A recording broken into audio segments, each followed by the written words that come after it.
Bismillahirrahmanirrahim. Assalamualaikum warahmatullahi wabarakatuh. Alhamdulillahi rabbil alamin. Wal aqibatu li ahli taqwa wal yaqin. Wala adwana illa ala zalimin. Ashhadu an la ilaha illallah wahdahu la syarika lah.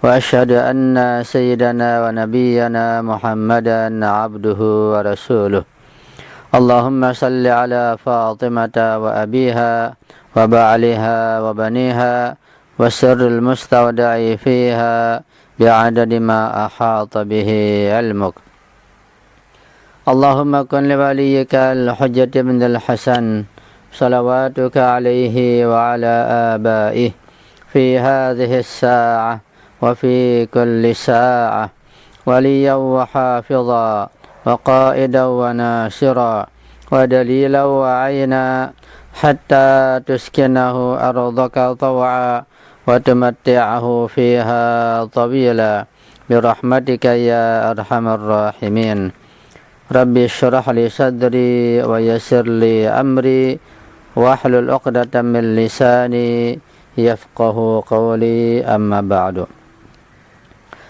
Ma'asyiral ikhwah al-mu'minin wal akhwat al-mu'minat rahimakumullah. Alhamdulillah wa syukrulillah. Kembali kita berjumpa lewat kajian tafsir Al-Quran, di mana kita sampai kepada pembahasan tentang syafaat surat Al-Baqarah pada ayat 48, dan menyambung pembahasan yang telah lalu tentang syafaat. Maka pada kajian kali ini kita akan membahas masalah syafaat lebih jeluk lagi, lebih detail lagi, agar kita insyaallah betul-betul dapat memahami masalah syafaat dengan baik yang benar. Pada ayat yang lalu, yaitu ayat 48 surah Al-Baqarah, Allah berfirman yang khitabnya ditujukan kepada Bani Israel dan juga tentunya kepada kita kaum muslimin seluruhnya. Kita dianjurkan bertakwa kepada Allah Subhanahu wa taala untuk persiapan hari pembalasan, hari akhirat, hari hisab, di mana pada hari itu tidak ada seorang pun yang dapat menolong orang lainnya. Syafaat tidak dapat diterima pada hari itu. Juga tebusan tidak ada, tidak diterima dan tidak ada penolong. Di sini terkait masalah syafaat, tentu bukan berarti mutlak syafaat tidak ada. Karena syafaat pada ayat yang lain juga terdapat syafaat dan dijelaskan. Nah, di sini artinya bahwa pada kondisi tertentu dengan syarat-syarat tertentu syafaat ada, terdapat dan bisa diperoleh oleh seseorang. Dan masalah syafaat, masalah yang sangat penting untuk kita pelajari dan kita pahami dengan baik insyaallah. Kita tahu bahwa iqab ilahi itu ada dunia, ada iqab ilahi duniawi, ada iqab ilahi ukhrawi.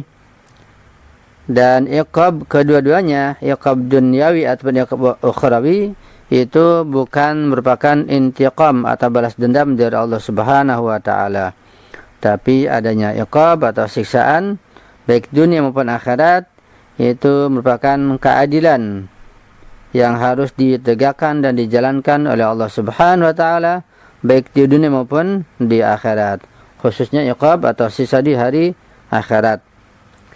Dan masalah syafaat bukan berarti menolong seseorang yang bersalah sehingga selamat dari iqab atau siksaan, tetapi hal ini merupakan hikmah yang besar dari Allah untuk orang-orang yang berdosa, di mana dosa dan kesalahannya masih bisa ditolerir, masih bisa dibantu dan ditolong dengan adanya syafaat. Dan tentu ada dosa-dosa tertentu yang sudah sedemikian rupa mendalamnya dan dahsyatnya sehingga tidak mungkin lagi ada syafaat buat orang-orang yang berdosa tertentu tersebut.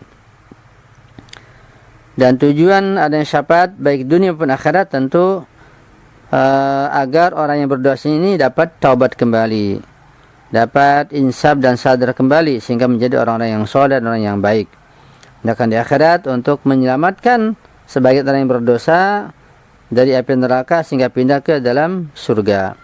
Karena itu ketika semua penduduk manusia, penduduk dunia ini segolongan ke neraka, segolongan ke surga, maka yang di surga tentu tidak keluar lagi.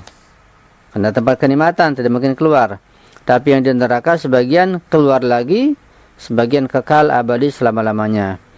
Dan yang keluar lagi adalah orang-orang yang mendapat syafaat oleh orang-orang tertentu. Kita bahas pada pembahasan kajian kali ini insyaallah.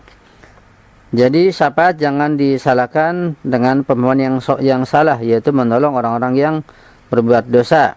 Tidak, seperti itu ada syarat-syarat tertentu untuk memperoleh syafaat. Dan sangat disayangkan bahwa sebagian kaum muslimin, sebagian kecil, mereka tidak membedakan antara makna syafaat yang salah dengan makna syafaat yang benar. Dan mereka mengingkari syafaat secara mutlak. Maka mereka menganggap bahwa syafaat adalah termasuk wasilah atau perantara sebagaimana dijalankan atau diajukan kepada para sultan, para penguasa dan para hakim yang zalim. Bukan seperti itu. Kaum Wahabiyah mereka berkeyakinan bahwa syafaat itu tidak ada. Karena mereka berlandaskan pendapatnya dengan ayat yang tadi itu. La yuqbal minha syafa'ah. Syafaat tidak diterima di hari kiamat nanti, di hari hisab. Fa'ankaru syafa'ata tamaman. Maka mereka mengingkari syafaat secara keseluruhan. Dunal iltifati ila sa'iril ayati fi hadzal majal.